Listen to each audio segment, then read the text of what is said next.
Rabino Meir Rahamin Dayan, época Aharomín, Alepo, Siria, 1889 al 1973. Eretz Israel. Fue un gran estudioso y rabino de Alepo, quien nació en el año 1889. Fue hijo del gran rabino Moshe Dayan y, de acuerdo a los registros de la tradición familiar, él era la generación número 84 directa de la casa de David Amelech, el rey de Israel. También recibió la distinción de ser uno de los ilustres rabinos de un linaje que tiene rastreado su ascendencia hasta la época de hoy.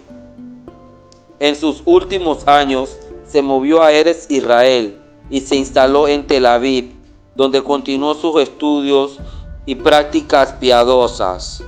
Falleció el día 4 de Tevet del año 5734, 1973, luego de una muy larga vida, repleta de santidad y buenas obras.